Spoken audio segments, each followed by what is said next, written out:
Hello and welcome back to my YouTube channel Motor Pandit. मैं आशीष शर्मा और आज हम आपके लिए लाए हैं ओनर्स रिव्यू बलिनो का। तो हम इसके ओनर को बुलाते हैं मिस्टर सौरभ। तो आज इस गाड़ी के बारे में हमारे को बताएंगे मिस्टर सौरभ। मिस्टर सौरभ, एक बार आप अपना इंट्रोडक्शन दे दें। Hi Motor Pundit team, my name is Saurabh Jangid. तो मिस्टर सौरभ, आप हमारे को अपनी कार के बारे में बताएं। आपने ये कब ली, कैसे ली, या फिर आपने इसे लेते वक्त किसी और कार को देखा, वो सभी चीज़ें इस कार से रिलेटेड आप हमें बताएं। तो मैंने ये क्या कहते हैं लास्ट ईयर 2020 में ली थी सितंबर में। तो करीब करीब ये 6 महीने पुरानी है। हाँ जी, ये 6 महीने पुरानी है। एंड मैंने डेल्टा वेरिएंट लिया था, मैनुअल कार है। तो ये गाड़ी 6-7 महीने पुरानी है। तो ये कितने किलोमीटर चल चुकी है? ये अभी 10,200 किलोमीटर चल चुकी है गाड़ी। तो 10,000 का एस्टिमेट हम लेके चल सकते हैं यहाँ पर। लेके चल सकते हो। आपने ये कार कितने रुपए में परचेज़ करी थी? ये मेरे को डेल्टा वेरिएंट इसका 7-10 में पड़ा था ऑन रोड, जिसमें कि मेरे को बेसिक किट थी एसेसरीज़ में। बाकी ऑन रोड में क्या कहते हैं इंश्योरेंस आरसी वगैरह थे, वारंटी थी। अच्छा, आपने इसमें बेसिक किट कंपनी से इंस्टॉल करवाई है? हाँ, बेसिक किट है। मैंने सीट कवर, मड स्लैब और डिग्निटी परसेंट दिया था बस। कंपनी से इंस्टॉल करवाए इसके अंदर। इसके अलावा मैं बात करूँ इसकी परफॉर्मेंस की। परफॉर्मेंस इसकी काफ़ी अच्छी है।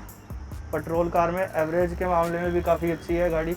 एवरेज बताएंगे एक बार आप उसकी? एवरेज सिटी में इसको अगर मैं ड्राइव करूँ तो 18 के अप्रोक्सली दे देती है, 17-18। अगर मैं इसको हाईवे पे काउंट करूँ तो हाईवे पे अप्रोक्स आइडिया 20-21 तक निकाल देती है। बड़े 21 कह रहे हैं आप? राइट, ईजी तरीके से 21। हाँ, जैसे कि मैंने इसके अंदर निकाली भी है 21-22 की एवरेज आराम से देती है। ओके।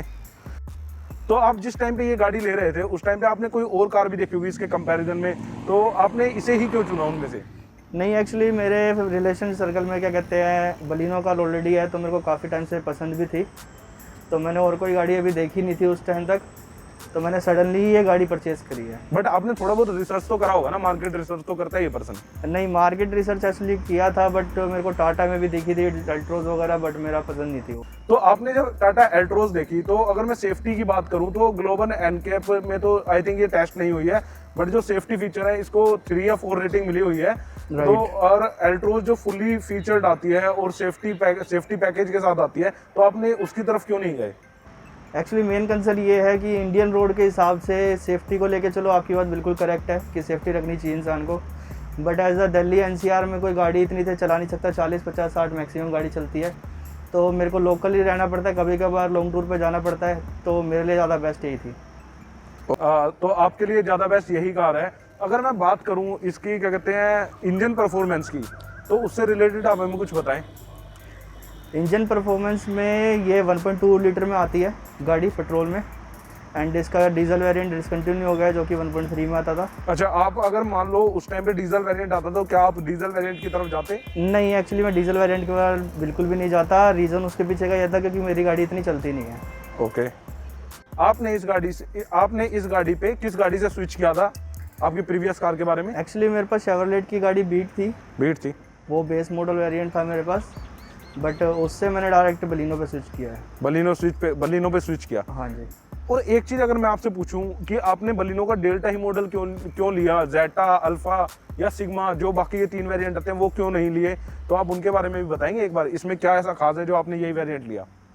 देखो, मेनली बेसिकली तो मेरे लिए था लुक गाड़ी की अच्छी होनी चाहिए, ठीक है। बाकी प्रोजेक्टर हेडलैम्प वगैरह इसमें ऑलरेडी आ जाते हैं, DRLs वगैरह भी आ जाते हैं, सेंटर लॉकिंग आ जाती है, ऑटो फोल्डेबल मिरर्स भी आ जाते हैं गाड़ी के अंदर, ऑटो AC भी आ जाता है। तो मेरे लिए बेसिकली ये सब चीज़ ठीक थी। अच्छा, सारी नीड पूरी कर रही थी। हाँ। और इसके अलावा आपने क्या क्या इसके अंदर इंस्टॉल करवाया? अगर मैं बात करूं आपकी गाड़ी में मेरे को एसेसरीज बहुत देखने को मिल रही है, लाइक अलॉय भी आपकी गाड़ी में लगे हुए हैं, और ये कंपनी फिटेड अलॉय लगते हैं मुझे।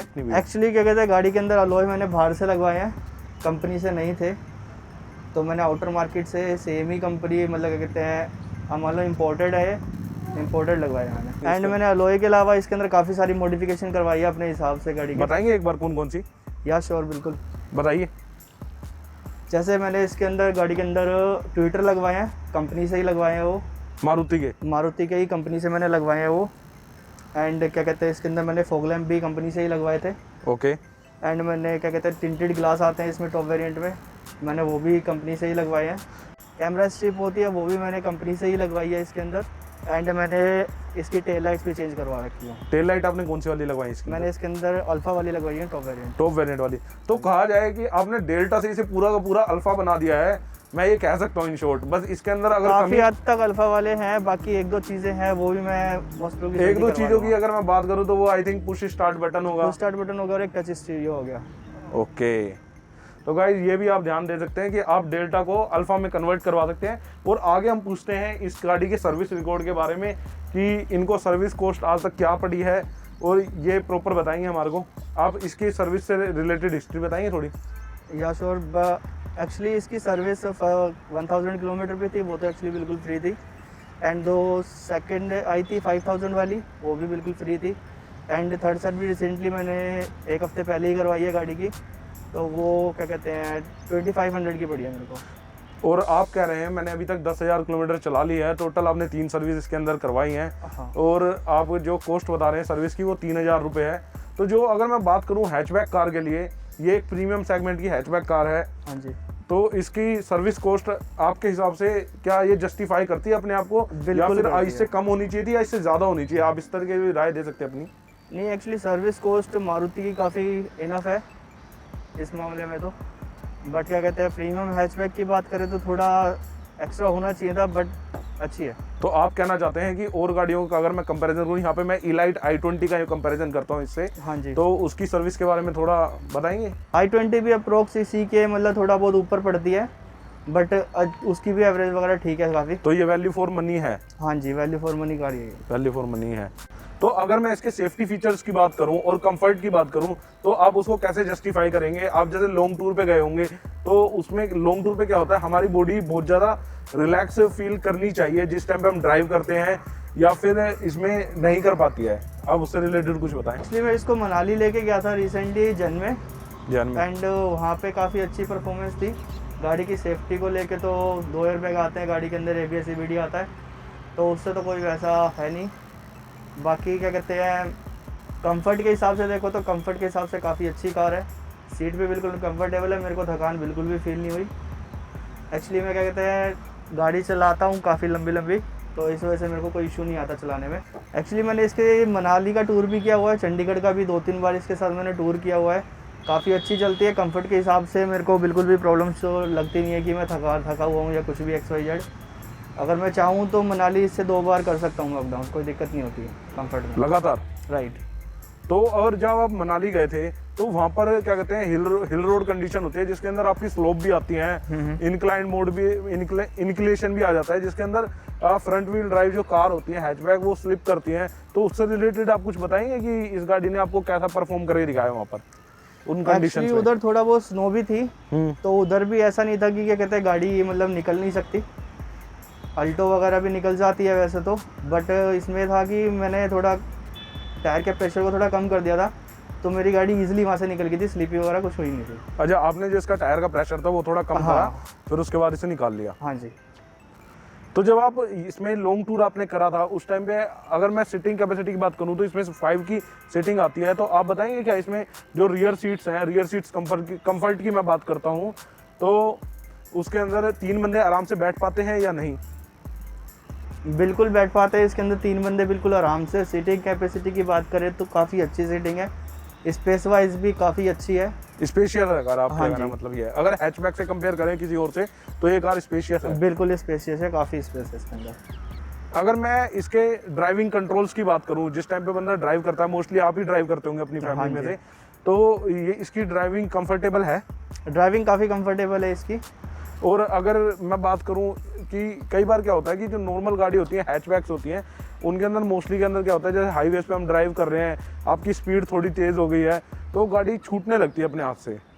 नहीं, ऐसा बिल्कुल नहीं है गाड़ी के अंदर, बट हाँ 140 के बाद गाड़ी थोड़ी आउट हो जाती है।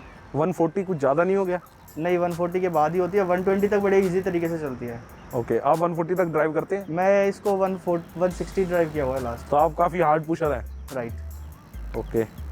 तो जिस टाइम पे आप मारुति की ये कार देख रहे थे, मारुति बलिनो देख रहे थे, उसी टाइम पे स्विफ्ट भी आती थी जो कि फेस लिफ्ट के साथ में आई थी, कुछ अपग्रेड हो गई थी, तो आपने उसे क्यों नहीं देखा? इसे ही क्यों? एक्चुअली मैंने स्विफ्ट में और इसमें दोनों में कंपेयर किया था, मेरे को फीचर्स थोड़े सिमिलर नहीं लगे थे दोनों गाड़ियों में, और प्राइस का डिफरेंस अप्रोक्सीमेटली 10 to 15,000 का था बस।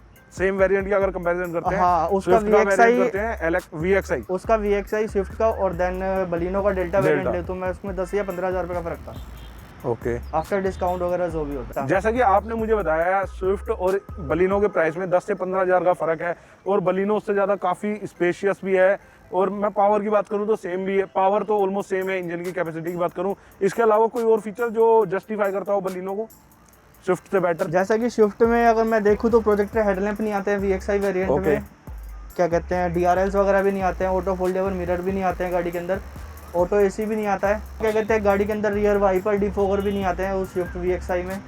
तो 10 से 15,000 रुपये में अगर मेरे को इससे अच्छे फीचर्स वाली कार मिलती है तो मैं उसी पे जाऊँगा। तो व्यूवर्स जो भी इस वीडियो को देख रहे हैं, अगर वो स्विफ्ट लेना चाहते हैं तो एक बार बलिनो को भी देख सकते हैं।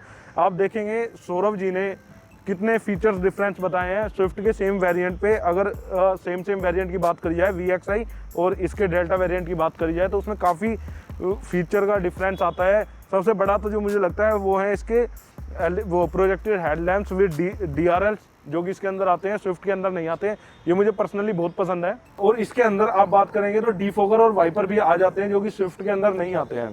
तो अगर मैं कोई ऐसे फीचर की बात करूं जो आपको कुछ टाइम बाद पता चलो इस गाड़ी के अंदर आता है, शुरू में आपको ना पता हो, तो उसके बारे में आप बताएंगे? एक्चुअली इसमें एक ऐसा फीचर है जो कि मेरे को बाद में पता चला था, वो है इसके सायरन का। कैसे? की से ही उसके अंदर कंट्रोल कर सकते हैं हम कि अगर हमें गाड़ी अगर सायरन करनी है लॉक खोलते टाइम या बंद करते टाइम, तो हम उसको ऑफ भी कर सकते हैं।